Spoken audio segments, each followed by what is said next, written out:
Jackie, bonjour. Merci beaucoup de venir sur cette chaîne pour parler SEO aujourd'hui. Plus, on a une superbe vue derrière. Là, on est à Chiang Mai, donc on profite de se voir justement pour le Chiang Mai SEO conférence pour justement faire cette vidéo et puis vous parler SEO avec un expert. Merci Amaury pour l'invitation. Avec plaisir, merci à toi. Ce que je te propose, c'est qu'on commence par justement que tu puisses te présenter, nous dire un petit peu ce que tu fais, d'où tu viens, où tu vas, et puis qu'on en sache un petit peu plus. Ok, donc je fais du SEO depuis 15 ans maintenant. Et aujourd'hui, concrètement, mon rôle, c'est de gérer un réseau de sites. Donc on a à peu près 6000 sites et qu'on met en vente sur Linksgarden. Ok. Voilà, qui est une plateforme de backlinks. Ok, trop bien. Et du coup, pour gérer ce réseau, orchestrer justement cette vente de liens sur la plateforme, à quoi ça ressemble ton quotidien ? C'est un peu de tout finalement. Tu vois, c'est ce que j'appelle être le dernier rempart au sein de l'entreprise. On est une vingtaine aujourd'hui chez Linksgarden. Et dès qu'il y a quelque chose à gérer, c'est si les gens ne savent pas, c'est moi qui vais gérer. Ça peut être des problèmes de serveur, ça peut être des problèmes de nom de domaine, ça peut être client, ça peut être beaucoup de choses. Ça peut être aussi de la R&D. Dès qu'on a un site qui peut être désindexé, une page qui ne s'indexe pas. Donc souvent on va venir me poser la question, même si on a aussi beaucoup de compétences en interne. Mais je vais souvent pouvoir trancher sur s'il n'y a pas de réponse à ces questions. Okay. Donc plutôt en support qu'en opérationnel première ligne. Ouais, tout à fait. Ouais, dernier rempart dont tu parlais. Dernier rempart, ouais. Et du coup, imaginons, tu as une journée qui se passe bien et ils n'ont pas de problème. Ouais. Qu'est-ce que c'est ta journée ? Alors ma journée, ça va être beaucoup de R&D typiquement et de la veille. Je fais pas mal de veille. Donc je vais regarder des vidéos, je vais tester des trucs, je vais surveiller des SERPs. Notamment, tu vois, j'ai toujours mes mots-clés un peu fétiches où je vais surveiller, voir ce qui se passe. Tu sais, souvent, tu as beaucoup de mouvements sur certains mots-clés, moins sur d'autres. Ça va être sur des thématiques un peu border, tu vois. Ça peut être sur du casino, ça peut être sur de la voyance, ça peut être sur du CBD, de la santé aussi. Et voilà, j'aime bien faire pas mal de veille, regarder ce qui se passe, surveiller. Et puis sinon, je vais... Mon rôle aussi, c'est beaucoup la croissance. J'aime bien ce sujet-là, comment apporter de la croissance, tu vois, sur mes différentes sociétés. Et voilà. Ok. Et du coup, donc, sur les SERPs que tu surveilles, est-ce que c'est parce que c'est effectivement des thématiques assez concurrentielles ? Est-ce que c'est parce que les mises à jour sont prédictives des mises à jour générales qu'on pourra avoir dans le futur sur d'autres SERPs plus conventionnelles, on pourrait dire ? Ou est-ce que c'est parce que typiquement un serrurier Paris, tu tapes ça, tu vas avoir globalement tout ce que tu peux faire de mieux dans les filouteries sur Google, tu vas pouvoir les trouver là. Et effectivement sur les thématiques dont tu as parlé, pourquoi ces SERPs-là en particulier ? Oui, tout à fait, parce que sur ces SERPs-là, tu vas avoir des nouveautés, des nouvelles techniques, des choses qui ne se voient pas forcément sur les SERPs classiques. Tu vois, typiquement, une SERP classique, ça va être banque en ligne, assurance auto. Tu as moins ce genre de technique un peu de filouterie qui peuvent sauter à un moment donné.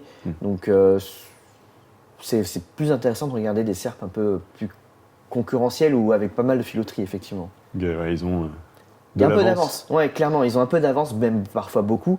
Mais c'est pas des choses qui sont evergreen, tu vois. Ça, ils vont pouvoir encaisser peut-être pendant une semaine, un mois, 6 mois, parfois un an ou deux, avant que les autres ne se rendent compte vraiment de ce qui se passe. Souvent, en fait, c'est marrant parce que t'as beau travailler une requête et dans le top 10, tu en as un qui trouve un truc qui arrive à avoir la première, la deuxième, la troisième position, et les autres se demandent tous, mais comment il fait ? Ouais. Et peut-être qu'ils vont trouver, peut-être qu'ils vont pas trouver. Voilà. Ouais, pendant l'event, on avait justement une conférence casino où le mec nous montrait une SERP et globalement sur les 10 premiers résultats, il y en avait 7 qui étaient effectivement.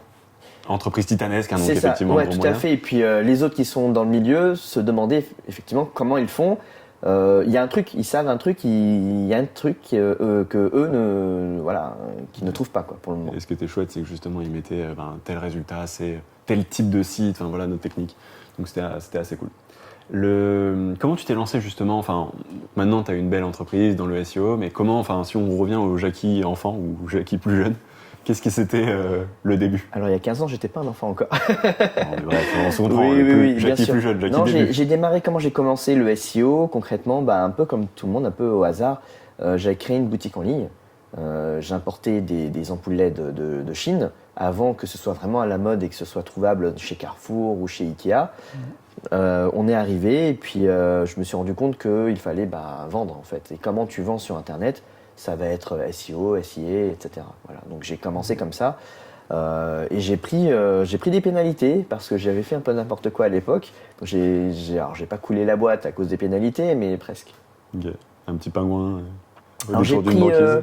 j'ai pris plutôt Panda, je pense, du contenu parce que e-commerce, tu sais, ça va être du dupliqué, etc. Et puis à l'époque, ils mettaient moins en avant les e-commerce. Aujourd'hui, tu peux dupliquer un e-commerce existant, que tu changes la langue ou pas, il va ranker en fait. Pour lui, aujourd'hui, c'est naturel d'avoir des pages un peu dupliquées, notamment e-commerce. C'est pas dérangeant. Et à l'époque, en fait, il fallait un truc un peu unique, donc c'est une autre époque où les e-commerce n'étaient pas tout à fait mis en avant. Et on a pris Panda, la courbe n'arrêtait pas de baisser, et puis on faisait de moins en moins de ventes, quoi. Ok. Ça, c'était il y a combien de temps? Dans les années 2010, je pense. Ok. Voilà, 2010-2011, c'est les premiers pandas. Et puis il y a eu Pingouin aussi, mais je crois pas qu'on a été affecté par Pingouin. On n'avait pas trop bourriné sur les encres. Et voilà. Ok. Et du coup, donc ce démarrage s'est fait par besoin d'avoir du trafic, parce qu'avoir un beau site e-commerce c'est bien, mais si personne n'achète, c'est dommage. Et du coup, ça a été quoi la suite? À quel résultat tu as pu arriver? Et en fait, si tu nous retraces un petit peu de ce premier site e-commerce, les différentes étapes après et plateforme de lien, c'est quoi le chemin? En résumé, tu as l'air de hocher la tête. Ouais, parce que c'est long et je pense que on va Les pas. grandes lignes. Ouais, c'est ça. Concrètement, j'ai démarré donc ce e-commerce et je me suis rendu compte qu'on pouvait faire pas mal d'argent finalement sur Internet, en tout cas sur le web et grâce au SEO notamment, notamment avec l'édition de sites. Ensuite, j'ai commencé à vendre des articles sponsorisés. C'est là où j'ai mis ma main dans le milieu du backlink, c'est de la vente de liens, dans les années 2010, où lorsque ma boutique fonctionnait moins, il s'avérait que j'avais un blog voyage, où les gens venaient me voir pour me dire « Tiens, est-ce que tu veux bien écrire un article sponsorisé pour ma marque et en échange, je te donne 150-200 euros. » Voilà. Donc ça, je me suis dit « C'est quand même incroyable, un article, ça fait quoi? Ça fait cette taille-là, 400 mots, 500 mots ?» pour parler, je sais pas moi, d'un comparateur de vol, d'assurance de voyage. Et finalement, c'était un peu de l'argent facile. Enfin, on va dire pour le temps passé, c'était quand même assez rentable. Pour écrire un article, ça me prenait peut-être 30 minutes. Le coût marginal d'un article supplémentaire sur le site était quasiment nul. Ah bah oui, tout à pour fait. autant, il y a quand même du travail en amont sur avoir le beau site qui permet de créer ces opportunités-là. Oui, tout à fait. Ouais. Aujourd'hui, c'est peut-être plus compliqué qu'à l'époque, tu vois. Ça, c'est marrant parce que mon tout premier blog de voyage, il est sur la plateforme donc Linksgarden et ailleurs d'ailleurs, chez des concurrents.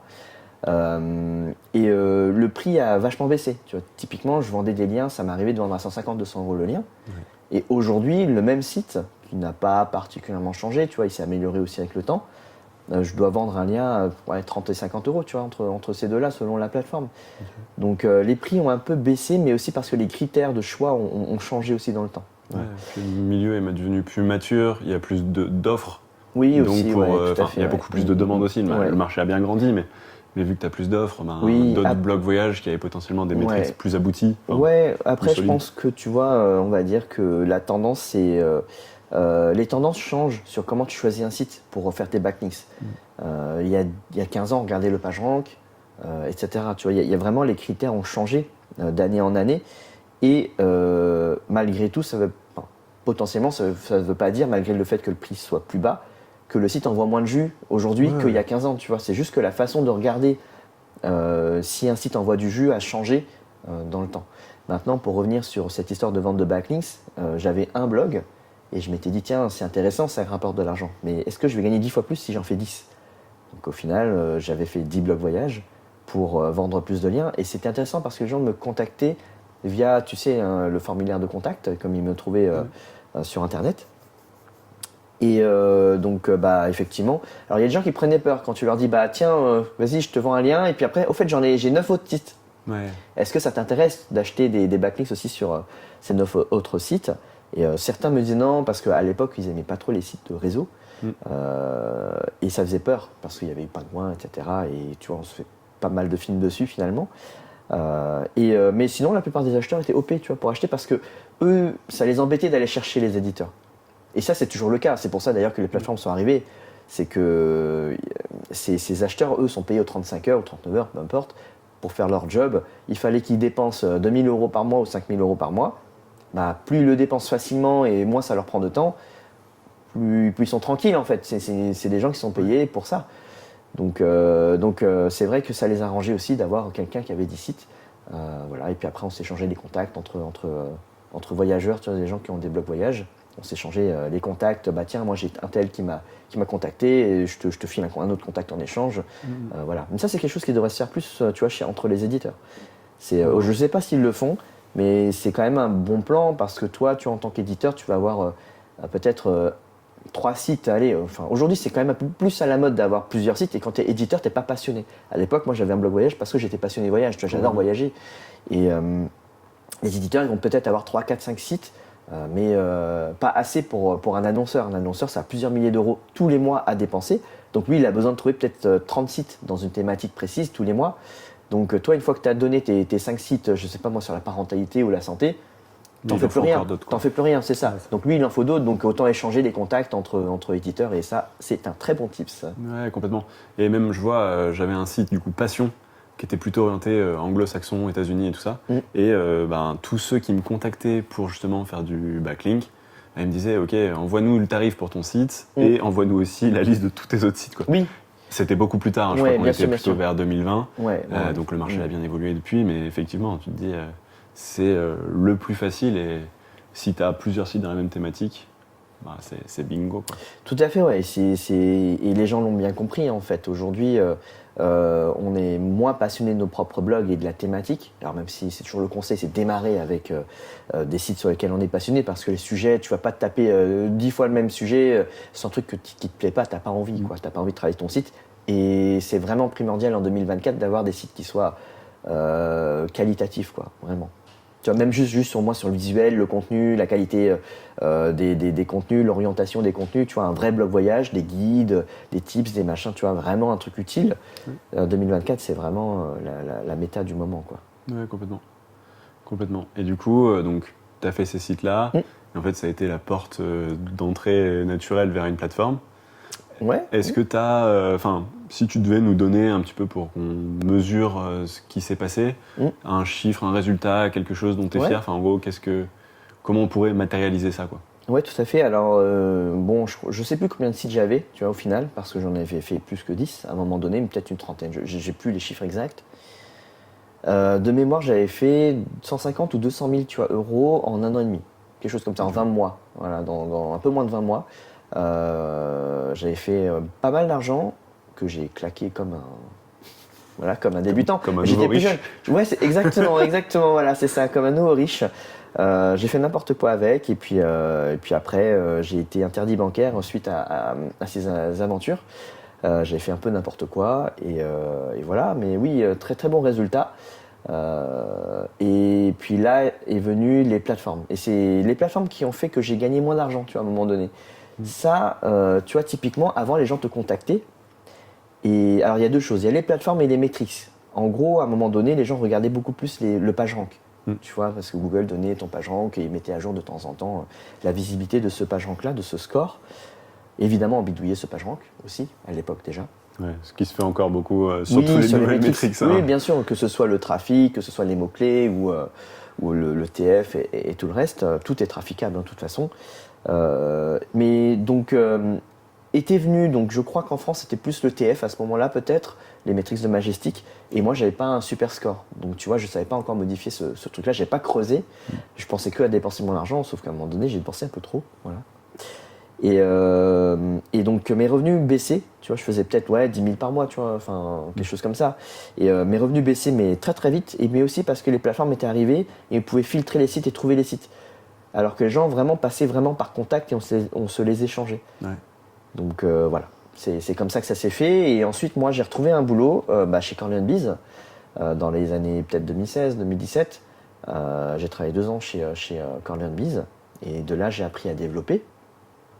Et je faisais aussi mes sites à côté. Tu vois, je faisais pas mal de black hat, je faisais du spam. L'anecdote, c'est que Julien Jiménez avait mis en vente un site de spam, en fait, un site sur Twitter. Okay. Il disait tiens, ce site-là fait 500 € par mois sur AdSense. Et le site, c'était un site d'images où il n'y avait que des images dessus avec des coupes de cheveux. Okay. Et je me suis dit, mais c'est incroyable, en fait, c'est du spam. Et j'ai essayé de comprendre comment ça marchait. Tu vois, le site avait peut-être 500 pages, 1000 pages, je ne sais pas trop. Et je me suis dit, mais à la main, c'est quand même fastidieux. Je me suis dit, mais ça veut dire que le gars, il a fait ça en programmatique, donc tu vois, en automatique. Et comment il a fait pour trouver des mots-clés? Donc j'ai regardé un peu. Et en fait, j'avais compris qu'il me semblait en tout cas que les mots-clés venaient, donc ça c'était avant que je travaillais chez Cornemise, que les mots-clés venaient de AdWords. Okay. Voilà, donc en gros tu tapes coupe de cheveux et il te sort, tu vois, toute une liste de mots-clés, et des milliers de mots-clés parfois. Et donc de là, ça m'avait donné envie d'apprendre à développer pour pouvoir automatiser, tu vois, ces trucs-là, parce que 500 par mois un site, moi qui adorais avoir beaucoup de sites, t'imagines fois 30, ça faisait 15 000 quoi. Voilà. Et donc ça, c'était peut-être vers 2016. Et c'était intéressant parce que ça marchait, mais pas que sur cette thématique-là. Ça pouvait marcher aussi sur la thématique voyage. Les gens adorent regarder les images. Ils adorent aller dans Google Images, tu vois, pour regarder. Ta thématique historique. C'est ça, tout à fait. Et tu peux regarder les monuments, tu peux regarder les décors et tout le reste. Mais ça marche aussi même pour les vêtements, ça marchait vraiment pour beaucoup de thématiques.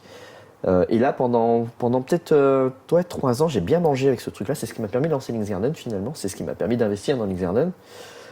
Je crois que ça m'a fait... j'ai pas le total, tu vois, du chiffre d'affaires que j'ai fait. Mais par mois, j'étais monté jusqu'à 30 000 par mois, tu vois, un peu plus, peut-être. Donc, c'est ce qui m'a permis d'investir de l'argent dans Links Garden. De pérenniser, parce que finalement si tu trouves des techniques, tu trouves des méthodes, ça marche le spam. En gros on spammait des sites, à un moment donné je spammais des sites avec 10 000, 20 000 pages où il n'y avait que des images dessus, avec des mots-clés, tu vois, tu mets un titre, une title et ça rankait sur la partie image, tu vois, tu rankais pas forcément sur la SERP mais tu rankais sur la partie image. Et c'était, je sais plus, j'étais monté peut-être à 5 millions de visiteurs je crois, un truc comme ça par mois quoi, tu vois. En cumulé? Ouais, par mois sur mes sites. Ouais. Et j'avais plusieurs centaines de sites où j'avais scalé quoi, petit à petit, tu vois, au début j'avais 10 sites, 100 sites, 500 sites, tu vois. Okay. Et j'achetais des noms de domaine expirés, et je spammais dessus, j'avais créé un outil, j'avais appris à développer pour ça, pour pouvoir spammer. Une fois que tu trouves un truc, tu peux scaler et essayer de creuser jusqu'à ce que ça marche plus quoi. Ouais, ça.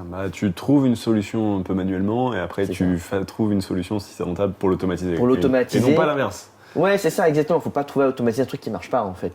Il faut vraiment faire en sorte de trouver l'astuce. Et puis souvent ça c'est une combinaison de plusieurs astuces. Et il y avait un bug sur Google qui faisait que quand tu prenais une image de chez quelqu'un qui était premier par exemple, tu te plaçais premier à sa place. C'était un bug. Okay. C'était un véritable bug qu'ils ont corrigé très très tard. Et ça m'étonnerait pas que ça revienne, tu vois. C'est comme, tu vois, en SEO, tu as pas mal de cycles. On revoit des nouvelles astuces, nouvelles. Oui. C'était là déjà il y a 4 ans, puis c'était encore là il y a 6 ans, tu vois. Tous les 2-3 ans, il y a des trucs qui reviennent. Donc c'est pour ça que j'aime bien de temps en temps tester des choses qui marchaient avant. Les 301, les canonicals, le hijacking d'images. Voilà. C'est des choses qui... Voilà. C'est comme ça que j'ai lancé, en tout cas que je me suis lancé vraiment dans le SEO. C'est des petits trucs, tu vois, ce que j'ai apprécié, c'est les petits hacks, trouver le truc, monétiser aussi. Et c'est des métiers un peu différents. Tu peux être très bon pour trouver des astuces, tu peux être très bon sur comment ranker, mais tu peux être très mauvais monétiseur. Oui. Et ça, je le vois, c'est des compétences vraiment différentes. Et même quand tu travailles d'ailleurs en agence, tu peux être très bon, tu vois, pour un client, et tu peux ne pas être bon en vendeur de liens. C'est difficile d'être mauvais en vendeur de liens, mais d'être un mauvais éditeur de site. Voilà, c'est vraiment des compétences différentes, quoi. Okay. Et du coup, ces sites là sur lesquels tu as commencé à faire justement du volume de sites, est-ce que ça a été la base du réseau pour ta plateforme? En gros, comment t'en es passé à ça, qui est quand même il n'y a pas si longtemps, en fait, vous avez votre réseau après, c'est vraiment deux choses différentes, dans le sens où, tu vois, les sites avec lesquels j'ai spammé, ils sont morts aujourd'hui. Tu vois, il y a eu une mise à jour qui a fait que ça marchait plus. Du coup, ces sites-là sont morts. Mais je crois que j'en faisais encore un peu quand j'avais déjà, tu vois, une première version de Links Garden. Je suis pas sûr. Tu vois, c'était il y a 5 ans, Links Garden déjà. Mais j'ai utilisé certains de mes outils pour pouvoir lancer des nouveaux sites. Typiquement, en fait, aujourd'hui, tu achètes un nom de domaine chez moi. Enfin, j'achète un nom de domaine, je le mets, tu vois, on a un outil où tu mets le nom de domaine, tu cliques sur le bouton acheter, ça va acheter sur la plateforme, ça va installer le site, ça va installer un WordPress dessus, ça va, tu vois, créer un FTP sur notre serveur, choisir une IP, changer l'IP, tu vois, le champ A, le DNS et tout, enfin tout ce qu'il faut chez nos hébergeurs, enfin nos registraires, pardon. Et tu vois, tout ça, c'est fait en automatique. Et ensuite, j'ai une équipe pour faire le design, rajouter du contenu et tout le reste. On a des plateformes pour ça en interne. Et donc tous ces outils, oui, ça découle de ce que j'avais déjà un peu développé avant, tu vois, pour changer les champs A pour les IP, installer les sites et tout. J'ai réutilisé tout ça et aujourd'hui, c'est un peu la base de nos sites. On crée en moyenne, je sais pas, 150 sites par mois, 200 sites nouveaux. Okay. Maintenant encore? Ouais, actuellement, ouais. Okay. Alors pour notre réseau de sites, puisque Linux Garden, il y a nos sites, mais il y a aussi les sites éditeurs et on a peut-être, je crois, sur la plateforme 20 000 sites à peu près, en total, dont 6 000 sites qui nous appartiennent. Et tous les mois, on en rajoute 200 comme ça à nous. Voilà. Ok, bah super transition. Comment tu fais justement pour... en fait, qu'est-ce que tu vas regarder quand tu crées ton site? Quel est le truc le plus important? Enfin, si tu devais parler justement de ta méthode, lancer un site, tu passes de je veux lancer un site à j'ai un site qui est prêt à être sur votre plateforme. C'est quoi la méthode, le début jusqu'à où est-ce que tu veux nous partager quoi? Oui, alors après, tu as plusieurs façons de faire des sites. Aujourd'hui, moi j'aurais tendance à conseiller de faire des nouveaux sites plutôt que des sites, tu vois, expirés pour la vente de liens. Tu vois, si on parle de la vente de liens, c'est un sujet qui est quand même très actuel puisque les gens, c'est aussi l'une des façons les plus simples aujourd'hui de démarrer dans le gain, en tout cas pour gagner de l'argent sur Internet. La vente de liens, c'est quelque chose d'assez simple. Et donc moi par contre je conseille quand même de démarrer avec des domaines neufs quand tu n'as pas de budget. Tu vois, quand tu as un petit budget, tu peux peut-être te permettre d'acheter un nom de domaine expiré, mais tu as une chance sur deux que ça se relance bien, voire peut-être même une chance sur 3. Donc finalement quand tu vas acheter 10 sites, tu vas peut-être en avoir 3, si tu as de la chance un peu plus, qui vont fonctionner, mais c'est pas dit qu'ils reprennent vraiment. Donc tu n'as pas forcément d'intérêt à payer assez cher, 1 000 €, 2 000 € un nom de domaine. Ou alors il faut que tu aies plusieurs fois 1 000 € à mettre ou plusieurs fois 2 000 € à mettre. Quoi. Voilà. Comme pour un investissement, l'idée c'est si tu as X à mettre et que tu fais un pari sur un seul candidat et que ça floppe, c'est dommage. Quoi. Donc il faut diversifier ton risque. Et du coup, est-ce que, tu disais, à part si tu as ces 1 000 €, mais est-ce que tu as un montant où, indépendamment de ta bourse, de ton portefeuille, ça peut être justement le bon montant pour des sites à expirer, à racheter quoi. Ouais, alors si on parle d'expirer, tu as plusieurs typologies d'expirer, tu as les .fr, les .com, tu vois, tu en as plusieurs et les prix sont pas tout à fait les mêmes. Ça évolue dans le temps aussi. Oui. Nous, on n'achète pas beaucoup d'expirés chers. On va plutôt acheter des expirés à 100 €, tu vois, dans ces eaux-là. Mais ça suffit pour vendre des articles après, tu vois, 20, 30 €. Okay. Ça suffit, on n'a pas besoin de... Et puis nous, c'est notre business model, tu vois, on vend pas des liens à 200-300 € comme certains éditeurs. Il y a des éditeurs qui préfèrent acheter des sites effectivement un peu gros, 2 000 €, 1 000 ou même 500 €, parce que derrière, les métriques font qu'ils peuvent se permettre de vendre des articles un peu plus chers. Et donc nous, c'est pas trop notre stratégie. Ça se fait très très bien. Mais de nouveau, c'est une question de chance aussi. Si ton nom de domaine ne se relance pas, tu as perdu un peu d'argent, quoi. Le seul intérêt pour moi d'acheter un nom de domaine expiré assez cher, ça va être d'avoir son nombre de referring domain. Puisque quand tu vas acheter quelque chose, je sais pas, à 500 €, tu vas peut-être avoir entre 80 et 150 referring domain, disons. Ouais, ça dépend, mais voilà. Et ensuite, c'est à toi de relancer le trafic, tu vois. Tout l'enjeu, c'est de relancer un site avec du trafic. Aujourd'hui, parce que c'est ce qui est le plus demandé par les acheteurs. Oui. Tu vois, notamment sur les plateformes, les gens vont chercher, tu vois, ils vont filtrer par critères de trafic, même si moi, pour moi, c'est le truc qui est surcoté, clairement. Puisqu'en plus, c'est le trafic SEMrush, je sais pas, le vrai trafic, Search Console, etc. Et puis, on sait qu'on bidouille cette métrique. Donc voilà. Donc le seul intérêt, effectivement, c'est le nombre de referring domain. Et après, c'est une question de chance, quoi. Est-ce que ça va se relancer en termes est-ce que ça va se positionner? Est-ce que tu vas gagner du trafic avec? Ça, c'est toute une autre question. C'est pour ça que recommencer un site de zéro, pour moi, c'est quand même intéressant. C'est pas très cher, il faut juste un peu plus de temps. Mais tu as tout autant possibilité en 1 an et demi, tu vois, d'avoir des sites qui montent. Moi, j'ai pas mal d'éditeurs qui me disent, j'ai mes meilleurs sites, je les commence de zéro. Je fais 1 000, 2 000 € avec chacun d'eux, tu vois. Il y a pas mal d'éditeurs comme ça qui démarrent de zéro, sans problème. Il faut juste faire un gros travail de recherche de mots-clés sur SEMrush, puisque c'est ce qui est regardé, concrètement. Voilà. Et du coup, donc, que tu aies acheté ton XP ou que tu aies acheté un neuf, c'est quoi le process, selon toi, pour justement avoir ton site qui monte et arriver à ces résultats-là comme tu Ouais, après, c'est deux choses différentes. Admettons, si tu démarres avec un domaine expiré, idéalement, il faut reprendre les mêmes URL. Si tu peux même reprendre le même template, tu vois. Faut regarder, tu vois. Idéalement, c'est les archives. Dans l'idéal, c'est de regarder à quoi ressemblait le site et réutiliser le même code, les mêmes choses. Comme ça, Google a l'impression que tu relances le site. Tu as plus de chances pour que ça se relance déjà. Ouais, t'as oublié de renouveler et hop, t'es le même mec. En fait, t'as une chance que, tu vois, si la courbe de trafic avant, lorsque tu achètes le site, évidemment, puisque nous, dans l'idée, c'est de vendre des liens. Donc, comme les gens regardent le trafic SEMrush, ils vont regarder des expirés qui avaient du trafic SEMrush avant. L'idée, c'est de retrouver la même courbe. Okay. Tu vois. Ça ne veut pas dire que ça t'envoie plus de jus ou quoi, tu vois, mais dans l'idée, c'est vraiment ce que recherche l'acheteur. Moi, j'ai vraiment la vision de l'acheteur plutôt que de me dire est-ce que ça marche ou pas, parce que concrètement, ça marche. Même les one page sans trafic, ça envoie du jus, tu vois. Donc, finalement, pour moi, c'est pas le critère qui dit que ça rend coupable, c'est vraiment se mettre à la place de l'acheteur qui, lui, va regarder ce critère-là. Voilà. Donc, si tu achètes un expiré avec, je sais pas moi, 1000 de trafic, avant, tu vas espérer qu'ils reprennent ce 1000 de trafic, mais pour ça, il faut remonter l'ancienne page. Pas forcément exactement le même contenu, si tu veux pas te faire, tu sais, voilà. Pas des questions de droit d'auteur. C'est ça, tout à fait, c'est important. Même si en général, t'as pas trop de problèmes, tu vois, honnêtement, c'est une chance sur 100 d'avoir un problème, quoi. Et encore, le problème, ça va être, c'est pas le site officiel, soit tu laisses tomber le site, soit tu enlèves la page et on n'en parle plus, quoi. Donc, voilà. Et donc ça, c'est vraiment pour les sites expirés, donc remettre le même site idéalement, le même template. Si c'est un WordPress, c'est très très bien, et d'utiliser le même template, c'est idéal, refaire les mêmes URL. Si c'est un site en HTML, c'est un peu plus embêtant parce que tu dois remonter le site tel quel, le temps de faire la migration et tout, voilà. Mais ça, c'est de la bonne pratique. Ensuite, pour un site neuf, c'est un peu plus compliqué dans le sens où tu ne peux pas reprendre l'ancien trafic puisqu'il n'y en avait pas. Mais dans ce cas-là, il faut que tu travailles une thématique. Alors, moi, je ne conseille plus trop les sites généralistes, voilà. Mais c'est plus de... Plus trop ou plus tôt ? Je ne conseille plus du tout. Okay. Je ne conseille plus du tout les sites généralistes. Et honnêtement, je ne conseille plus ça depuis 10 ans, tu vois. C'est la méta depuis 10 ans, la tendance, c'est vraiment des sites hyper thématisés. C'est ce qu'attend Google et l'utilisateur, tu vois.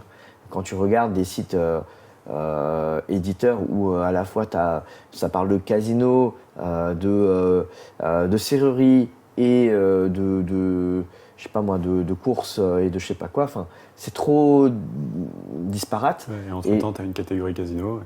C'est ça, mais même parentalité, santé, tu vois, un site généraliste. Alors, je dis pas que ça envoie pas de jus, mais ça en envoie moins. Tu vois, et le rapport qualité-prix n'est pas le même qu'au même prix. Tu vois, un site, disons, avec à même métriques, à prix égal, s'il y en a un qui est thématisé, un qui est généraliste, je vais choisir le thématisé.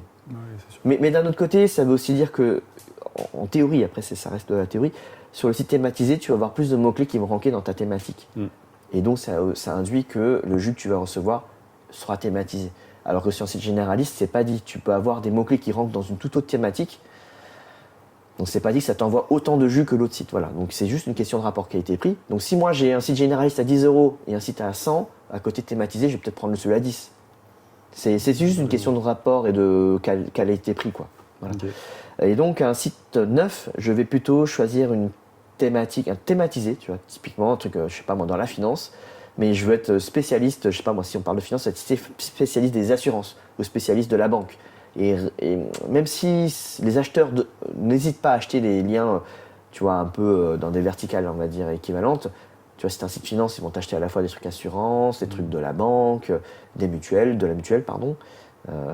C'est vrai que ça se fait, mais pour ranker, pour avoir du trafic et c'est quand même mieux d'avoir un truc bien, tu vois, d'être le roi de ta thématique, vraiment de t'y connaître, quoi, finalement. Ouais, donc plutôt qu'une thématique, tu cherches une sous-thématique où tu vas pouvoir vraiment... Et ça, c'est plus long-termiste, on va dire, c'est plus long-termiste. Mais sinon, il y a plein de gens qui vont juste chercher des mots-clés qui rankent, tu as des trucs faciles.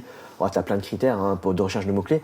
D'ailleurs, ça peut être l'objet d'un outil, d'un vrai outil SEO, où on manque d'outils, ça existe, mais tu vois, c'est peut-être pas très, très fluide, on va dire, dans l'usage de la plupart des outils, mais comment trouver des mots-clés qui rankent facilement. Tu vois. Mais il y a des gens alors ils le font, ils trouvent des mots-clés mutuels, des mots-clés de banque, donc des mots-clés un peu, on va dire un peu plus larges dans la finance globale, et qui font rentrer ces mots-clés-là, qui arrivent à faire 1000, 2000, 3000, 5000 de trafic. Et à partir de 1000, 2000, c'est déjà pas mal. En fait, au-delà de 1000, les prix, tu peux commencer à vendre un peu plus cher déjà. D'accord. Et voilà. Mais tout l'enjeu, c'est vraiment de trouver des mots-clés, de faire des contenus, et ensuite de ranker avec. Et quand tu vois qu'un nom de domaine commence à prendre des mots-clés sur une thématique précise, il faut rester sur cette thématique. Alors ça t'empêche pas, tu vois, de faire un truc guillemets un peu généraliste, notamment sur un expiré. Tu vas faire, je sais pas moi, 50 contenus sur des thématiques un peu différentes, et tu vas voir qu'est-ce qui prend. Et si tu vois qu'il y a un truc qui prend bien, tu all-in sur cette thématique-là, tu sais que Google apprécie ton site pour cette thématique, tu vois. Et c'est tout con, mais ça m'est arrivé d'investir quelques milliers d'euros, tu vois, sur du contenu, sur des sites qui finalement ne prennent jamais sur ces contenus-là, mais prennent un truc tout à fait annexe, tu vois. Et c'est intéressant à observer finalement, et il faut pas être entêté. Il faut vraiment suivre la tendance, regarder sa Search Console beaucoup, quoi. Voilà. Et tu vois, genre, sur la partie justement outils pour trouver des mots-clés, ça typiquement, effectivement, de base, quand ton site il est neuf, il y a 0 mots-clés, pas forcément, tu peux prendre un href avec justement ta keyword difficulty, qui vaut ce qu'elle vaut, mais qui te permet d'avoir une base. Tout à fait. Et c'est pour ça que dans une de pages, j'ai fait une add-on où justement tu le connectes à ta Search Console et il va aller identifier tous les mots-clés sur lesquels tu es positionné, faire un algorithme pour savoir justement par page quelles sont les intentions que Google a identifiées, ton intention principale et les autres mots-clés qui sont des intentions différentes mais sur lesquelles tu es déjà positionné et où tu n'as pas justement de page dédiée. Et donc vu qu'il n'y a pas de risque de cannibalisation, tu peux créer ta page, potentiellement un petit peu désoptimiser la page actuelle. Et en fait, ça ne te permet pas de partir de zéro, mais ça te permet justement d'aller enrichir ton site de façon ultra judicieuse parce que tu as un site qui a la puissance pour se positionner, parce qu'il se positionne déjà avec une page qui n'est pas adaptée pour ça, quoi. Ouais, non, franchement, c'est intéressant, je t'essaierai. Une de page dans la partie analyser mon site. Et donc, c'est pas en amont, il faut trouver d'autres solutions pour ça, mais en aval, tu as moyen d'accélérer encore plus avec cette fonctionnalité-là que j'avais trouvé nulle part ailleurs, par exemple. Et du coup, si on devait... est-ce que tu as moyen de nous partager peut-être 3 niches, 3 thématiques qui seraient... je veux créer un site de vente de liens. Est-ce que tu as des thématiques à recommander ou est-ce que, au contraire, c'est plutôt faites vos recherches Non, on fait pas mal de préconisations, tu vois, tous les mois. On n'est pas les seuls à le faire, hein. On a aussi des concurrents qui le font pour dire quelles sont les meilleures thématiques du mois. Donc on le fait sur notre Twitter notamment. Les thématiques qui vendent le mieux, ça va être... habituellement, c'est business, finance, maison. Concrètement, voyage, c'est vraiment des thématiques qui se font beaucoup. C'est là où il y a le plus de business en ligne, finalement. Après, c'est large, hein, quand tu dis business, en fait, ça veut rien dire. C'est un peu le généraliste, c'est un peu un généraliste, mais... Entreprise, quoi. D'entreprise, voilà, c'est ça. Ça marche bien. Ensuite, finance, maison. C'est ce qui marche le mieux. Après, c'est là où il y a le plus de budget aussi. Parce que tu as des trucs, tu vois, typiquement mode, ça peut marcher, mais c'est pas tout à fait là où il y a le plus de budget aussi. Tu vois, une boutique en ligne, ça a moins de moyens qu'une banque en ligne ou tu vois un Leroy Merlin ou voilà. Ouais, c'est sûr. Ok. Ouais, après, bien sûr, comme on disait juste avant, c'est sous-thématisé. Oui. Après, tu vois, dans l'idée sous-thématisé, c'est bien, tu vois, maison. En fait, l'idée de sous-thématiser, c'est vraiment d'avoir des mots-clés pour ranker. Mais effectivement, tu vois, globalement, sur les plateformes, pour l'instant, les annonceurs font pas trop attention. Pour eux, un site maison, c'est un site maison. Tu peux à la fois travailler du jardin, tu peux travailler de la piscine, tu peux travailler de la cuisine, tu vois. Ils regardent pas trop ça encore pour le moment. Mais c'est vrai que c'est plus quali et plus propre d'avoir un truc sous-thématisé, mais c'est pas dit que tu vendes beaucoup plus, quoi. Tu vois, la difficulté, c'est que si tu es vraiment spécialisé dans le jardin, ça va être difficile de vendre un miroir pour une salle de bain. Ouais, ça, il faut faire un glissement très poussé. Et l'annonceur, aujourd'hui en tout cas, les annonceurs aiment bien quand même quand c'est maison globale. Ça va. Ouais. Tu vois, ils sont pas trop réticents à acheter dessus, quoi. Ok. Voilà. Ouais, complètement. Et si tu devais dire justement dans cet univers-là, ou même en élargissant un petit peu, pour toi, quels sont les 3 points les plus surcotés dans ce que les éditeurs peuvent faire ou les annonceurs peuvent attendre. En gros, question large en mode si on met l'élargie même avec SEO, mais faire le lien avec la... Oui, après la difficulté en SEO, c'est qu'on a tous nos habitudes, nos préférences. Maintenant, j'ai la chance d'avoir la vision de l'éditeur et aussi la vision de l'acheteur, puisqu'on est en direct avec les annonceurs et on vend aussi nos propres sites. Donc j'ai les deux biais, je vois les biais des annonceurs et je vois le biais des éditeurs. Ce qui peut être surcoté du côté des annonceurs, donc ce qu'ils regardent, ça va être les métriques, évidemment, puisque tout est manipulable. Là, ça va être les TF, les CF, les RD, le trafic. Nous, on mène un combat contre le trafic SEMrush, typiquement. Si on pouvait avoir le trafic de la Search Console, ce serait idéal. Pourquoi Parce que tu as le contrôle de la plateforme, pourquoi vous ne le demandez pas, ça, par exemple? Pourquoi on ne demande pas? Parce que on a des éditeurs qui ont 50 sites, 100 sites, 200 sites. Est-ce que tu vas leur demander de se connecter parfois plusieurs milliers de sites, tu vois? Est-ce qu'on va leur demander de connecter leur Search Console sur autant de sites? Et la plupart n'ont pas de Search Console. Quand tu regardes, les gros éditeurs n'en ont pas parce qu'ils sont parano, ont peur. Et ils ont raison, parce que je me suis fait bannir des sites, à un moment, mais il y a quelques années, des sites sur le même AdSense, par exemple, j'ai perdu 250 sites ou 200 sites, je sais plus. Du jour au lendemain, tu te réveilles, tu regardes d'habitude, tu regardes, je t'avais dit que j'étais arrivé à 30 000, tu vois, sur un mois, donc c'est 1000 balles par jour. Ouais. Au réveil, alors je me réveille à 300. Déjà, c'est ça, voilà, exactement, tu vois, tu sais que à 17h, tu as la moitié de tes revenus, à 13h, tu es à 30%, enfin, tu vois, un truc comme ça. Et donc, à 13h, j'étais pas à 30%, j'étais à beaucoup plus bas, et c'est quand même étonnant. Et j'ai perdu, voilà. Donc, effectivement, je comprends que des éditeurs aient peur de mettre beaucoup de sites sur la Search Console, et même parfois, même juste 10 sites, c'est peut-être même trop, parce que tu comptes dessus pour gagner ta vie. Donc pour plein de raisons, en tout cas c'est pour ça qu'on ne l'a pas fait. On sait qu'il y a certains concurrents qui le font, il me semble. Quoique c'est peut-être que Analytics, je ne sais pas ce que fait GetFluence. Mais oui, l'idéal ce serait d'avoir les vrais chiffres, mais on ne peut pas. Et je pense que donc du coup les annonceurs regardent peut-être un peu trop les métriques, mais c'est normal, il faut bien se baser sur quelque chose. Ah, c'est ça. Et sauf que nous, en tant qu'éditeurs, les éditeurs en général, on est malins, on se dit, depuis tout à l'heure, on dit comment faire pour avoir du trafic, comment faire pour avoir des mots-clés, tout ça pour plaire aux annonceurs. Mais au fond, est-ce que ça envoie plus de jus? On ne sait pas, tu vois. Parce que l'objectif, c'est quand même que l'annonceur rank. Mais est-ce que, parce que tu as plus de trafic, SEMrush en tout cas, est-ce que tu as plus de mots-clés SEMrush, ça fait que tu vas faire en sorte que ton client final rank? Donc, tu as des éditeurs quand même, et des annonceurs qui ont compris que c'est pas grave, tu vois, finalement, d'avoir beaucoup de bonnes métriques, que tout soit OK. À partir du moment où tu vas cocher 3/4 de ce que toi tu attends, ça suffit. Tu n'as pas besoin d'attendre 100%. Alors déjà parce que c'est pas ton argent, tu vois. En tant qu'annonceur, c'est l'argent de la boîte. Tu vois, il y a une notion qui est un peu différente. Alors il y a des annonceurs très consciencieux, hein, c'est pas voilà. Mais il y en a qui le sont, qui n'ont pas besoin de l'être autant, qui ont compris que cocher 3/4 des cas, ça suffit pour avoir des résultats SEO et que ça pousse. Ouais, c'est du Pareto. C'est si ça, tu veux aller chercher exactement. 100%, ça va te prendre 5 fois plus de travail. C'est ça, exactement, tout à fait.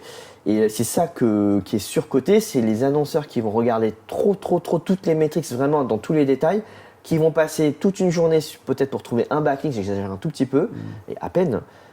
Et finalement, ils auraient peut-être mieux fait d'apprendre 3 backlinks un peu au hasard, et il y en aura forcément 2 qui vont pousser. Ouais. Tu vois, pour moi, 90% des sites vont pousser. À peu près, tu vois, j'ai pas de chiffres exacts à donner, mais globalement, aller regarder toutes les métriques pour améliorer ton ROI, ton retour sur investissement à 95% ou 90%, je trouve que ça vaut pas le coup de passer des heures et des heures dessus et à se tirer les cheveux, tu vas perdre des cheveux, alors qu'à côté, tu as quand même des éditeurs qui trichent pour embellir un peu la chose. Alors tricher, voilà, ça veut pas dire qu'il envoie moins de jus. C'est juste qu'il a plus de courbes SEMrush, plus de autres, mais ça ne veut pas dire qu'il envoie moins ou plus de jus, tu vois. Voilà. Ouais, complètement. Et si tu devais donner un conseil pour tes éditeurs, donc au-delà du fait de ne pas chercher à avoir tous ces critères cochés, effectivement, l'éditeur a un incentive à tricher, c'est ce qu'on entend quand même assez souvent, oui. Mais comment tu fais en tant qu'annonceur pour justement acheter des sites qui poussent? Alors, c'est quoi la technique? Acheter plus? Alors la technique c'est simple, tu achètes 10 liens, tu en as 9 qui poussent. Enfin c'est simple finalement. Alors après évidemment dans cette stratégie là, il faut avoir une stratégie de prix. Tu vas pas mettre, tu vas pas acheter 10 liens à 500 balles. Dans l'idée, Dans le milieu, je vais pas les citer parce que voilà, tu vois, l'achat de liens c'est toujours un peu touchy. Je sais que j'ai des annonceurs qui vont acheter des liens en dessous de 50 € tout le temps, à 50 € max quoi. Et c'est des gros annonceurs qui vont acheter que ça parce qu'ils disent de toute façon un lien à 150-200 € c'est peut-être surcoté. Tu vois, c'est même pas sûr, hein, voilà. Et qui vont en acheter une certaine quantité pour se dire de toute façon dans ce lot-là, il y a du déchet, c'est pas grave, moi j'ai gagné du temps. Ça va fonctionner quand même, ils vont avoir du résultat. Ouais. Voilà. Donc je sais qu'il y en a qui sont, bon, je dis 50, mais ça peut être 100, tu vois, pour certains, et d'autres 150. Parce que finalement, 150 € lien, 100, c'est les prix du marché. On va dire à la vente, au prix de vente finale. Mais il y a aussi des gens qui vendent des liens à 300, 400. Mais là, tu vois, pour le coup, quand tu achètes un lien à 50 € ou à 200 €, tu vas pas regarder tout à fait tous les mêmes critères aussi. Ouais. Voilà. Je ne sais plus si j'ai répondu à ta question, mais dans l'idée, pour moi, la façon la plus sûre d'avoir du jus, il n'y en a pas vraiment. Tu vois, mis à part t'appeler Google, et voilà. Tu vas pouvoir augmenter ton taux de réussite en regardant vraiment tous les critères. C'est vrai, mais est-ce que tu as 3 heures à perdre pour trouver ton lien? Quand tu es éditeur, quand tu fais de l'affiliation, je comprends que quand c'est ton argent, que tu poses 50 balles, tu veux que le lien soit parfait. Voilà. Et tu vois, c'est comme, est-ce que les liens, tu vois, c'est un truc, c'est controversé, c'est très controversé, c'est est-ce qu'un lien non indexé, est-ce que ça pousse? C'est hyper controversé et je peux me faire taper sur les doigts si je dis que oui ou si je dis non, d'un côté comme de l'autre. Mais finalement, un lien qui a été indexé une fois au début, même plusieurs fois, tu vois, pendant 2 semaines, il a été vu par Google, c'est dans le système de Google, ça commence à pousser et si ça disparaît après, peut-être que ça ne veut pas dire que ça pousse plus. Tu vois, à un moment donné, ça peut revenir dans un mois. Google peut bugger, il y a plein de choses qui se passent depuis un certain nombre d'années. Donc un lien qui n'est pas indexé, dans ce cadre-là, peut tout à fait aussi pousser ou avoir poussé. Donc c'est compliqué, tu vois, il y a plein de sujets compliqués comme ça, et tu peux pas savoir. Et in fine, c'est quand même le fait qu'on joue contre un algorithme boîte noire. C'est ça. C'est juste peut-être que la seule façon de savoir si justement ça envoie du jus, c'est l'acheter. C'est ça. Et voir si ça a un impact. Ça. Et puis finalement, de nouveau, le plus smart pour moi, c'est juste d'avancer, de le faire. Il y a des gens qui du coup vont dire ah je cherche trop, c'est trop difficile, et qui vont acheter au lieu d'acheter 10 liens dans le mois, enfin même faire, pas forcément acheter, mais même faire, au lieu de faire 10 liens parce qu'ils ont peur, ils vont en faire 2. Tu vois, mais quand je dis faire, c'est simplement d'aller relier des sites entre eux parce que il y a que ce soit des affiliés, ou des éditeurs, ils ont peur, tu vois, de se faire des liens entre leurs sites. Il y a beaucoup de choses qui sont des choses qui sont surcotées, tu vois, dans la peur. On se dit moi je veux des IP différentes, je veux pas interlinker mes sites. En fait, Google il s'en fout quoi. Mais c'est pas, je pense en tout cas c'est ma vision. J'ai jamais eu de problème en tout cas. Là, mis à part effectivement où je me suis fait bannir des trucs, ça arrive, tu vois, mais après, je me suis fait bannir de 100 sites, j'en ai 6000 aujourd'hui. Voilà. Alors, je me suis fait bannir des sites, ça fait peut-être, ça fait 8 ans, tu vois, c'était mes sites d'affiliation, mes sites de spam sur les images. Voilà. Et justement, en surcoté, mais de l'autre côté, du côté de celui qui va fournir le site qui pourra faire un lien, l'éditeur du coup, qu'est-ce que tu pourrais. Alors, ouais, c'est encore. Ouais, c'est tout autant compliqué parce que c'est marrant, mais chaque plateforme a ses préférences. Tu vois, chaque plateforme a ses directives et ses préférences.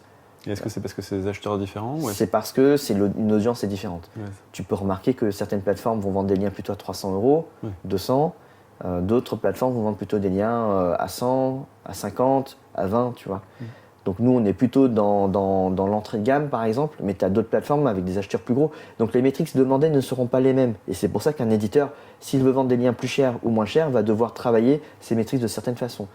De plus, tout dépend de l'éducation qu'on va donner, tu vois, comment on va sensibiliser nos annonceurs, parce que parfois, il y a des annonceurs qui ne savent pas. Ils arrivent, ils savent qu'ils ont besoin de liens, mais ils ont entendu un truc à gauche, ils ont entendu un truc à droite, ils ont entendu, tu vois. En fait, il y a un influenceur qui va dire un truc, un autre influenceur qui va dire un autre truc, une conférence dans un, tu vois, où il va attendre encore une 3e version, il sait pas, il est perdu. Et puis il va faire sa propre sauce. Et en fait, nous, on se retrouve avec des annonceurs qui vont nous dire je veux une page de mention légale, sinon ça renvoie pas de jus. Je veux une page, je veux un truc avec une. Mais c'est vrai, c'est vrai. Mais peut-être. C'est vrai dans le sens où j'ai vraiment des gens qui m'ont demandé des trucs comme ça. Alors que non, ça n'a rien à voir en fait. Tu vois, c'est pas. Ça serait même chouette qu'il suffit d'avoir une mention légale pour Ouais. que ça envoie du jeu. Mais et donc ça veut dire qu'il y a des éditeurs qui se sentent obligés de mettre des mentions légales. Alors même si évidemment en France t'es obligé. Légalement, accent. Bien sûr. Mais ce que je veux dire c'est que du coup, comme les annonceurs ont beaucoup de besoins différents, les éditeurs vont essayer de s'adapter différemment et même d'une plateforme à une autre. Chez nous, alors tu vois, de nouveau, nous on se bat contre le trafic SEMrush, donc on le met pas en avant. Donc chez nous, tant que tu as du TF, du CF et du RD, par exemple, ça suffit. Voilà. Ok. Mais tu as d'autres plateformes où tu as un filtre de trafic et effectivement, il faut avoir du trafic. Voilà. Ouais, ça, sinon tu peux passer à côté et tu as des seuils C'est justement. ça. Mais tu vois, même au sein de mon équipe, puisqu'on a des SEO en interne, je crois qu'on a 6 SEO en interne qui, eux, vont choisir le site pour les annonceurs, parce qu'ils nous délèguent leur campagne. Eux-mêmes ont leur préférence de métriques. Donc j'ai des gens dans mon équipe qui aiment bien le trafic, par exemple, tu vois. Ok. Voilà. Alors que moi, je suis totalement... trafic SEMrush, tu vois, on s'entend parce que c'est tellement manipulable.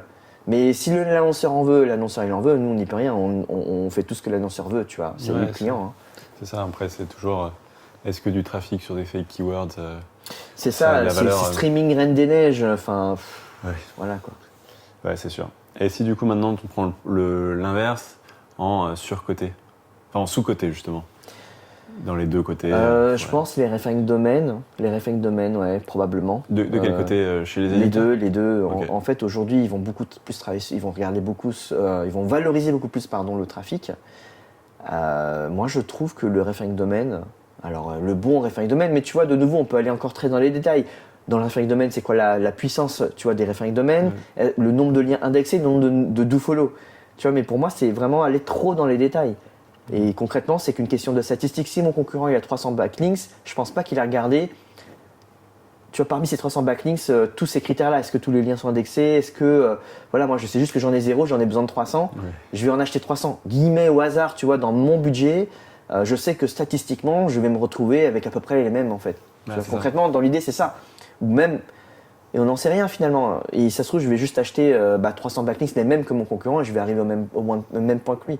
Et je suis même pratiquement certain, j'ai jamais testé d'ailleurs, un site comme ça, tu vois, qui a 300 RD, d'acheter, parce que probablement sur les 300 RD, il y en a peut-être 50 qui sont pas indexés, 100 qui sont pas en nofollow, et du coup d'acheter les 150 restants, tu vois, d'avoir les 150 restants et de voir si ça rank à équivalence ou pas. Mais je pense que non. Je pense que malgré tout, il y a quand même d'autres effets qui font que même un lien pas indexé aujourd'hui mais qui était peut-être dans le passé, un lien en nofollow peut aussi faire des choses intéressantes parce que ça fait des clics, voilà, pour plein de raisons.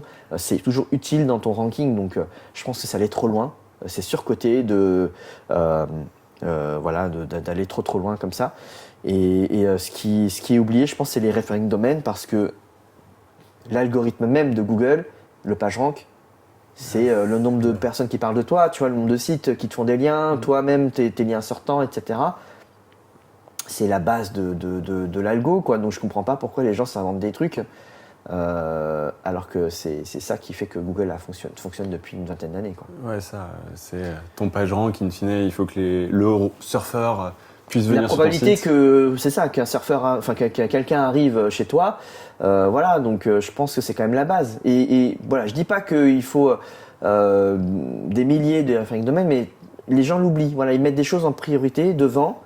En oubliant ce critère-là qui, pour moi, est quand même c'est la base des backlinks. C'est ce que je trouve super intéressant dans ce que tu nous dis depuis tout à l'heure, c'est effectivement, en fait, tu peux, comme dans tous les métiers, comme dans tous les sujets, complexifier au maximum et aller vraiment dans un détail ultime, mais c'est toujours l'équilibre entre vélocité d'action et profondeur de l'analyse. Ouais, tout à fait. On n'est pas en train de vous dire faites les brutes et faites ça au hasard, parce que c'est pas forcément non plus le plus malin, mais le pendant où en fait juste vous creusez pendant des heures et in fine vous êtes paralysé dans l'action, c'est aussi extrêmement contre-productif. Et tu vois, genre dans une de backlink que j'ai fait là récemment, si tu veux avoir des analyses extrêmement poussées, tu parlais de SEMrush à plein de reprises, il y a Href, il y a des tonnes d'outils comme ça qui vont te permettre d'avoir le détail de chaque lien à tous les niveaux. Est-ce qu'il est do follow, depuis quand il est, est-ce que machin. Et en fait, de l'autre côté, tu peux te dire, ok, mais ça peut être aussi une question de volume et donc pouvoir aller assez vite.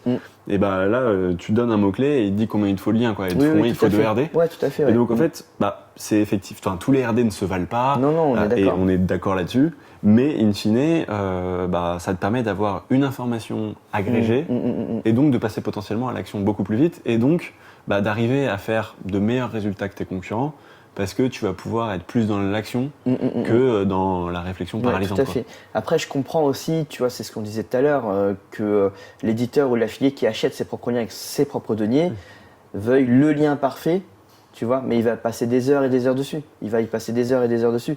Et puis, je comprends aussi, tu vois, souvent, moi, je vois des passionnés qui disent « Ah, j'ai trouvé le backlink, tu vois, au bon rapport qualité-prix. » Ils sont contents, donc il y a une certaine satisfaction aussi à le trouver. Mais si tu veux vraiment avancer et aller plus loin, effectivement, je pense qu'il ne faut pas non plus aller trop dans les détails. À un moment donné, en fait, il faut aussi comprendre que tu as peut-être aussi tous les liens du marché. Alors, si tu vas sur un petit éditeur, je comprends que ce ne sera pas le cas, mais sur un annonceur qui a du budget, à un moment donné, il faut aussi se rendre compte que tu ne peux pas avoir tous tes critères cochés parce que tu as déjà fait le tour, quoi. Ouais, ça, et puis après, potentiellement, tu élargis la niche. Enfin, si tu étais sur l'ultra ciblé thématique assurance, tout à fait, au bout d'un moment, tu les as tous sur toutes les plateformes, quoi. Et ça, je le dis toujours, ton retour sur investissement baisse au fil de tes campagnes, puisque tu as déjà acheté tout sur ta thématique et maintenant que tu élargis un peu, le retour sur investissement il est forcément plus bas. Le jus que tu reçois va être peut-être un peu plus bas aussi, quoi. Voilà. Par rapport au même prix. Voilà. C'est toujours critère de prix, rapport qualité-prix, quoi. Mais concrètement, si tes concurrents continuent à être agressifs alors qu'ils ont fait le tour du marché et que toi tu t'arrêtes parce que tu penses que ça fait le tour, mais en fait tu vas te faire distancer, quoi. C'est ça, et puis c'est important justement toujours de surveiller ce que fait tes concurrents et de continuer à aller plus vite et plus loin qu'eux, quoi. Ouais. Et du coup, qu'est-ce que tu penses que c'est les top 3 des pires erreurs? Donc, pareil, en gros, ou alors nous donner la pire erreur de chaque côté pour les éditeurs et pour les annonceurs. Je pense probablement, tu vois, faire des mauvais designs. Tu veux dire en éditeur. En thème? En visuel? En visuel. Les mecs, en fait, ils se rendent pas compte que derrière, il y a des gens qui choisissent les sites, mais qui les regardent vraiment. On a eu une période où les sites étaient vraiment très moches, tu vois, un peu limite des sites des années 2000, alors qu'on était déjà en 2020. Ça, c'est vraiment une des erreurs que je vois beaucoup. Les sites sont moches, ils ne se rendent pas compte. Est-ce que tu parles de ces sites où tu as une navbar avec 150 catégories différentes, pas forcément 150 catégories, mais tu vois, c'est des sites qui ne ressemblent pas à des landing pages, quoi. C'est des sites qui ressemblent trop à des répertoires, tu vois, à la limite, c'est ce que tu dis, avec une navbar, et puis, mais juste un truc qui n'a pas de personnalité, pas de logo, rien, pas de favicon, il y en a eu plein. Mais ça, c'est une grosse erreur pour moi, parce que l'annonceur, il va souvent, on nous demande à regarder, tu vois, il regarde le nom de domaine, juste même le nom de domaine, c'est une grosse erreur aussi, d'avoir un nom de domaine trop moche. Parce que souvent, quand tu achètes un Esprit, tu n'as pas le choix. T'as pas le choix, mais c'est pour ça qu'un site neuf, c'est intéressant. C'est parce que le nom de domaine, tu peux le choisir. Ouais. Et d'avoir un truc bien qui parle aux annonceurs, parce que finalement, il faut séduire l'annonceur. Donc si le nom de domaine, déjà, il est pas beau, il clique même pas dessus pour voir. Il va dire non, celui-là, je le prends pas. Parfois, il regarde même pas les métriques, ils vont regarder si le site est beau aussi. Avant tout, avant de regarder les métriques, ils vont regarder ça. Ouais. Et même s'ils regardent les métriques, c'est que c'est bon, ça rentre dans leurs critères, ou au moins 3/4 des critères. Et s'ils regardent le design et c'est pas beau, ils vont laisser tomber. Donc, et puis de nouveau, si ton site, tu vas parler d'une thématique un peu trop hors de ce que l'annonceur final veut, typiquement, tu as un site, je sais pas moi, en business, et que tu fais, je sais pas moi, du CBD, ça peut arriver d'avoir une boutique en ligne de CBD, mais tu as une grosse feuille en image, une feuille de chanvre, du coup, du chanvre.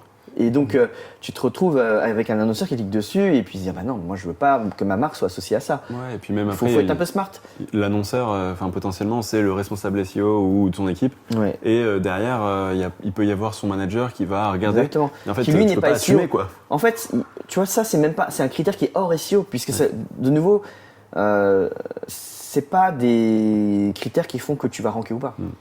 Que ce soit beau ou pas, mais derrière, ils ont payé un certain prix, parce que en plus, l'annonceur final peut payer un prix beaucoup plus cher que ce qu'il a pu avoir sur la plateforme, tu vois, parce que tu as des intermédiaires, tu as plein de choses qui font que, parce qu'il y a un travail, tu vois, qui est donné, du contenu, etc. Et il va dire, moi j'ai payé ça 250 €, le truc est moche, quoi. Mais finalement, ce qu'il faut, c'est que ça rank, mais ils le comprennent pas forcément toujours.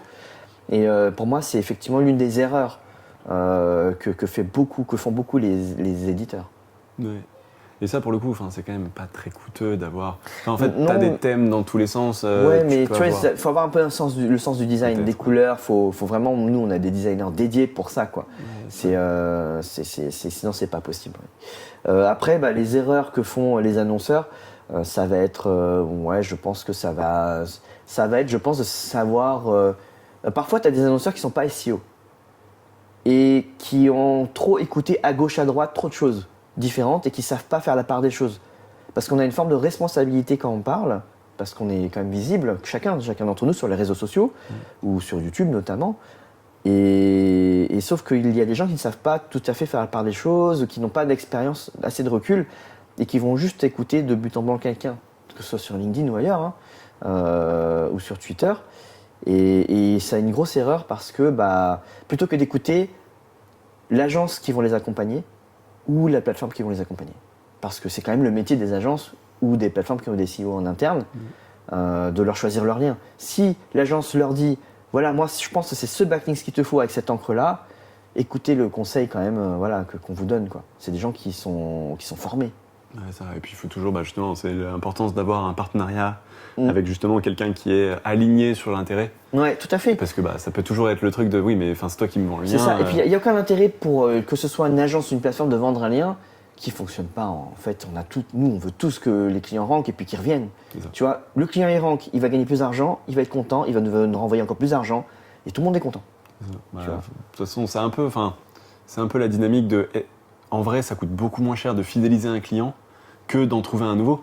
Donc, tu as tout intérêt à faire cet extra miles de justement vraiment chouchouter, proposer quelque chose d'extra quali. Moi, c'est clairement aussi quelque chose que j'ai en tête, que d'essayer d'essorer au max tes clients, parce que ça, c'est ultra court-termiste.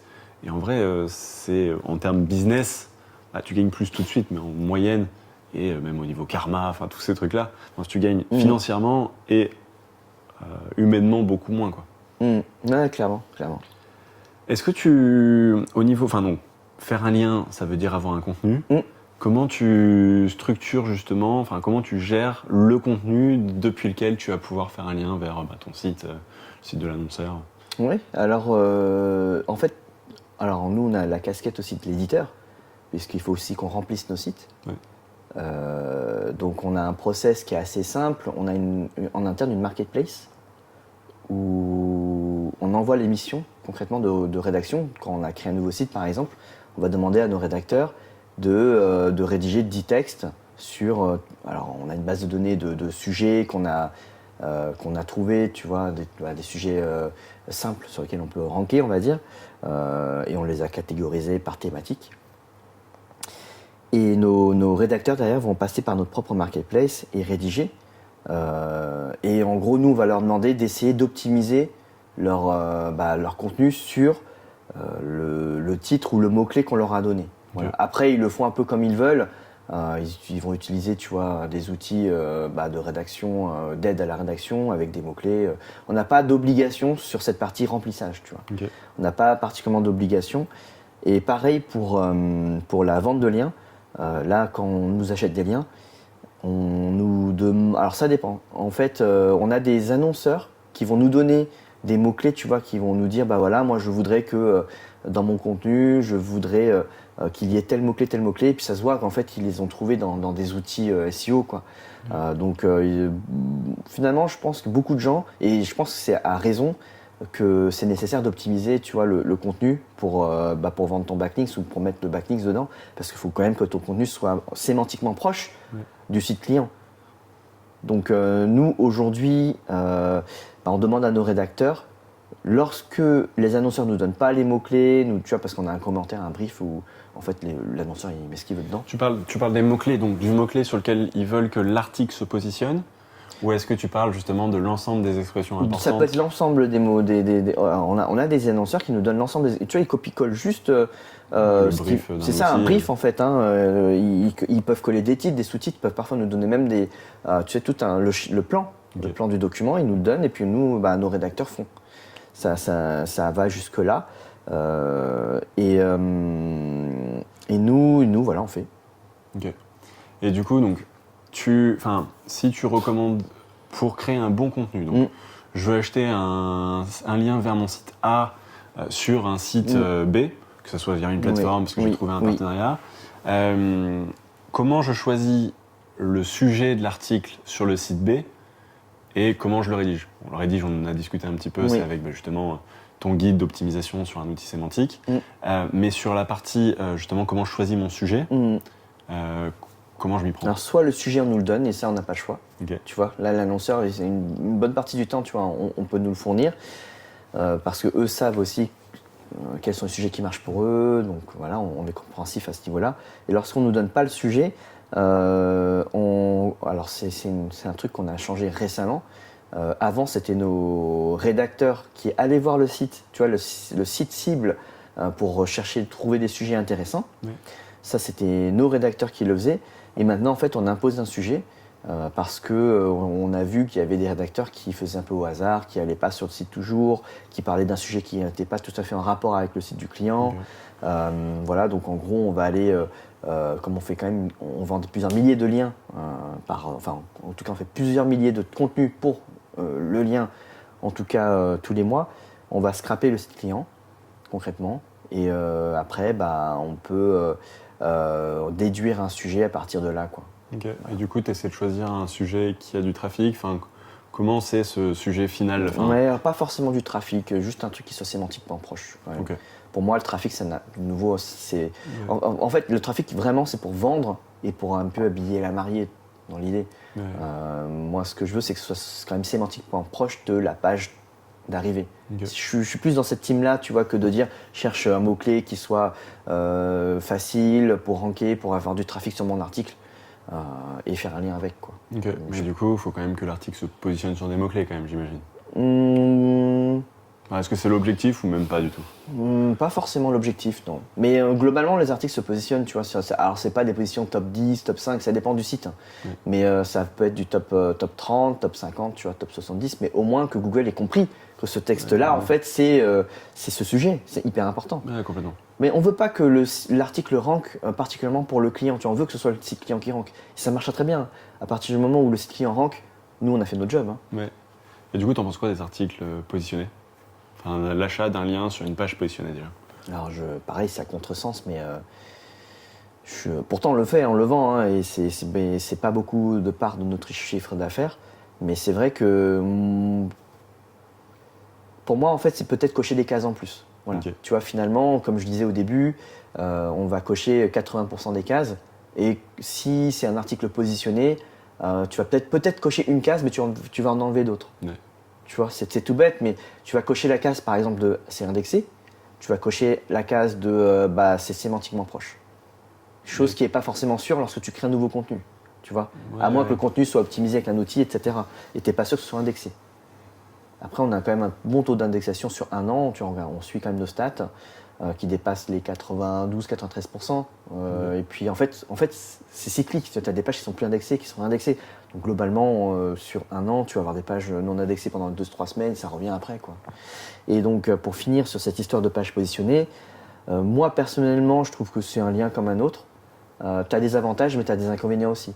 Donc, typiquement, quand tu vas sur une page positionnée qui date de 2020, qui est très très loin dans l'arborescence, ça coche des cases en moins. Tu vois, quand tu crées un nouvel article, tu es sur la page d'accueil, ça coche une case de plus. Ce qui n'est pas toujours le cas, mais effectivement, tu as plus de probabilités si tu choisis bien ton site. Ah oui, non, c'est clair.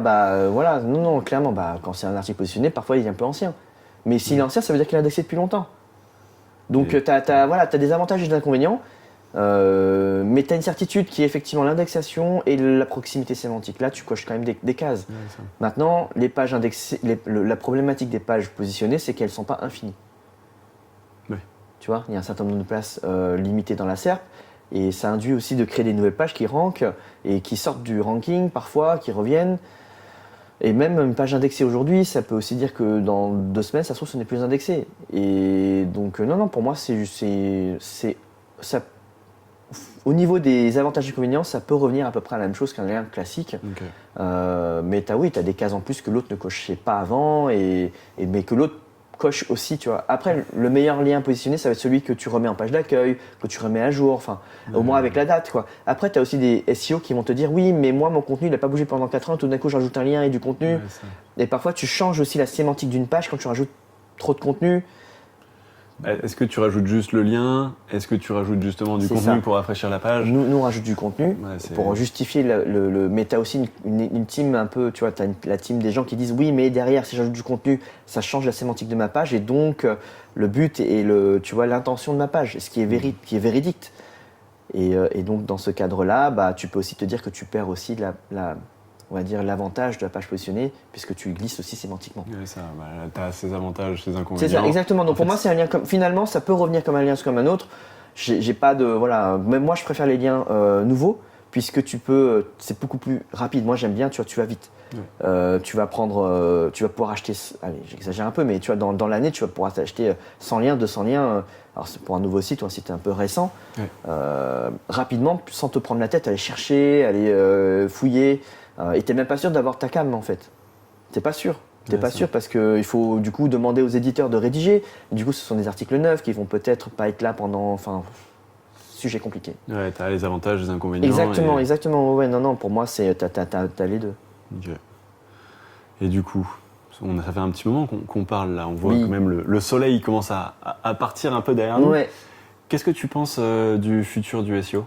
Comment tu vois l'avenir? Enfin, c'est quoi pour toi les prochaines tendances, les choses importantes à venir? Alors pour le coup, je suis pas très bon à ce jeu-là, tu vois, dans le sens où j'ai prédit des choses il y a quelques années, c'est jamais arrivé. Okay. En SEO, je parle de SEO, tu vois. Autant prédire le développement de la boîte et tout, les recrutements, tout ça, ça marche assez bien. Tu vois, mes objectifs, mes plans, tout ça. Autant en SEO, j'ai plus de mal à voir. Parce que ça nécessite quand même d'avoir un certain recul, mais aussi d'avoir des paramètres que je n'ai pas en main. Mais moi, je pense que le SEO va changer d'une certaine façon, parce que quand même l'IA est rentrée dans nos usages du quotidien, beaucoup plus. J'ai même des gens, même ma mère qui me parle de ChatGPT, donc c'est quand même impressionnant. Ouais. Tu l'utilises beaucoup toi L'IA, l'IA tout le temps, tous les jours pratiquement, tous les jours. Je pense que il faut absolument se mettre à l'IA, chacun, sinon on est dépassé. Là, j'ai fait l'erreur d'être dépassé par TikTok et LinkedIn et Instagram. Je suis toujours sur Facebook et Twitter, et alors que je suis totalement dépassé par les nouveaux réseaux. C'est une erreur. Et j'ai pas envie de me retrouver à 60 ans avec des petits-enfants qui vont me dire « Ah, tu sais pas utiliser ça, tu vas me montrer un truc. » C'est mignon, mais voilà, je pense qu'il faut... Regarde papy, j'ai fait mon site de spam en IA, quoi. Ouais, exactement. Donc je pense que les usages vont changer un peu, je sais pas exactement comment, le SEO aussi va changer, et je le vois bien que les canaux d'acquisition ne viennent plus uniquement de Google, ils viennent aussi de la communauté que tu vas créer, que ce soit sur les réseaux, sur les newsletters que tu vas avoir. Et même l'IA, en fait, manipuler l'IA pour qu'il classe un peu mieux ta marque, que tu vois, le jour où on va dire quelle est la meilleure plateforme de backlinks, ce serait bien que l'IA mette Linkzernon devant. Ouais. Et ça, comment tu le fais? C'est une forme de SEO. Ouais, ça, c'est... Tu vois? Optimisation des réponses, d'autant plus que maintenant, et comment ça, si c'était ses sources, donc... Ouais, tout à fait. Et donc, je pense que le SEO, il y aura toujours du SEO, ce sera plus sous la forme peut-être d'un moteur de recherche, mais après, ça peut être un moteur de recherche sur TikTok, sur YouTube ou ailleurs, mais c'est vraiment d'être visible partout, je pense. Donc, l'évolution actuelle, c'est sortir de Google, d'être un peu partout et d'essayer d'influencer les IA. Voilà. Ça, je pense pas avoir trop tort sur ça, mais je m'aventurerai pas à dire est-ce que le SEO est mort dans 10 ans, dans 5 ans, ça j'en sais rien en fait. Mais j'essaye de naviguer, il faut naviguer avec les nouvelles techno, quoi. Ouais, et puis, je vois, récemment là on a eu une grosse peur de la voix va remplacer Google. Et ça en fait, la voix pour le coup, j'ai quand même l'impression qu'elle a bien disparu. Oui, il y a un time to market qui est quand même hyper important. Tu vois, on a eu les assistants vocaux. Tu vois, on a eu des startups qui ont levé des millions pour faire. Quand tu poses la question, il te répond. Tu vois, c'est le Wikipédia à la voix. Ouais. Mais sauf que tu n'as peut-être pas envie d'avoir besoin de toutes les infos. Et puis, moi, globalement, les usages que je vois chez des amis qui ont un Google Home ou équivalent, c'est allumer la télé, mettre de la musique et changer les couleurs de ces lampes connectées, quoi. Tu vois, il y a des choses utiles comme allumer, on va dire, ton réveil, demander l'heure. Il y a des choses quand même utiles, demander la météo plutôt que de les regarder sur ton téléphone. Comment t'habiller, ça te donne quand même des indications. Mais l'usage reste encore pour le moment assez limité. Ouais. Et puis je pense qu'il ne faut pas aller dans le too much, tu vois, d'en faire trop. Mais après, l'IA, vraiment, il y a un vrai usage. Pour le coup, par rapport à toutes les révolutions qu'on a vues, révolutions censées. Ça pourrait être plus proche d'un Internet où effectivement, Mm. ça a fait un changement d'usage. Oui, tout à fait. Les gens s'en servent vraiment et il y a un truc utile, quoi. Même pour être productif, alors que le bouton pour commander ta dose de lessive, ce genre de choses. Non mais, Ils ont arrêté, hein. non mais oui, ça avait l'air marrant, mais bon, nous, les Français, on s'en est beaucoup moqué, à raison. Mais peut-être que pour un Américain, c'était logique. Peut-être. Bon, ça a fermé. Mais tu vois, typiquement, tu peux parler des NFT en crypto-monnaie, ça a fait vraiment le buzz, etc. Mais quel est l'usage du truc? Aujourd'hui, on n'en avait pas. Le time to market était peut-être mauvais. Je parle de time to market, je dis pas que c'est inutile ou quoi, mais peut-être que ça reviendra dans 10 ans, dans 5 ans. C'est comme les lunettes de Google, ils se sont fait bâcher. Je crois que c'est Google ou Facebook, je sais plus. À l'époque, je crois que les deux en ont sorti. C'était vraiment, les gens disent non, vie privée, tout ça. Quand Apple a sorti son truc là il y a pas longtemps, ça y est, c'est incroyable. Et là ils reviennent de nouveau aux lunettes parce que c'est plus accepté par les mœurs, quoi. Je crois que tu as eu la courbe justement d'évolution des technologies de Gartner qui fait que tu as une grosse progression avec une hype à un moment donné, puis la désillusion, puis justement du travail en off par des ingénieurs et une acceptation progressive. Et en fait, pendant toute cette partie mort, tu as l'impression que ça s'arrête et il y en a effectivement une partie qui meurt. Mais c'est aussi ces moments-là où ça devient intégré. Je pense que l'IA, ça va être pas forcément dans un usage via ChatGPT, via cette interface chat, mais c'est plutôt justement dans son intégration fluide et sans effort et transparente. Ouais. Parce que tu vois, quand tu rentres dans une chambre et que tu appuies sur le bouton d'électricité, t'as pas l'impression d'utiliser de l'électricité. En fait, c'est devenu invisible pour l'humain. Et je pense qu'on est un peu là. Et globalement, sur le SEO, moi, ce que je vois bien, c'est en fait, plus considéré, on est des SEO, donc on a bien envie de s'y intéresser, mais en fait, c'est juste un canal d'acquisition comme les autres, et la question, c'est pas tant est-ce que j'ai envie d'être un SEO, c'est où est-ce que je cherche les gens, où est-ce que l'audience que je veux cibler va chercher, et en fait, en fonction de ce qu'ils vont chercher, il peut y avoir, pour une même audience, des canaux différents. Tout à fait. Et si tu veux de la vidéo, tu vas peut-être plutôt aller sur un TikTok, un YouTube. Si tu veux des informations extrêmement contextualisées, là, tu vas demander à de l'IA, et moi j'ai des questions que je vais poser à de l'IA parce que j'ai besoin de lui donner des spécificités, et d'autres questions que je vais poser à Google parce que justement, météo Lyon, météo Chiang Mai, je vais pas m'amuser à aller taper sur chat, tu vois, même s'il l'a connecté à des API. En fait, c'est beaucoup plus simple de le faire sur Google. Et je pense que du coup, le SEO va évoluer, mais in fine, tant qu'il y a cet usage-là de je fais une recherche sur quelque chose de très spécifique, que ça soit sur Google ou autre, en fait, le SEO, tout ça se colle à tout ça et ça va rester, mais ça va changer. C'est ce qu'on disait tout à l'heure, les canaux, donc pas oublier les réseaux sociaux, YouTube et tous les autres canaux d'acquisition. C'est ça. Jackie, je pense qu'on a fait un beau tour. Je sais pas ce que vous en pensez. Si vous avez des avis justement sur tout ce qu'on s'est dit, n'hésitez pas à le mettre en commentaire. Likez la vidéo, partagez-la. Abonnez-vous à la chaîne. Abonnez-vous et puis mettez ce que vous en avez pensé et puis on pourra échanger avec vous comme ça et puis préparer aussi éventuellement des questions pour la suite. Et je mettrai aussi un lien pour que vous puissiez vous abonner à la newsletter pour recevoir. Vous auriez pu avoir la notification de mise en ligne de cette vidéo et si vous voulez avoir les suivantes, vous pourrez aussi avoir tout ça directement dans votre boîte mail. Merci Jackie. Merci à toi. À très vite.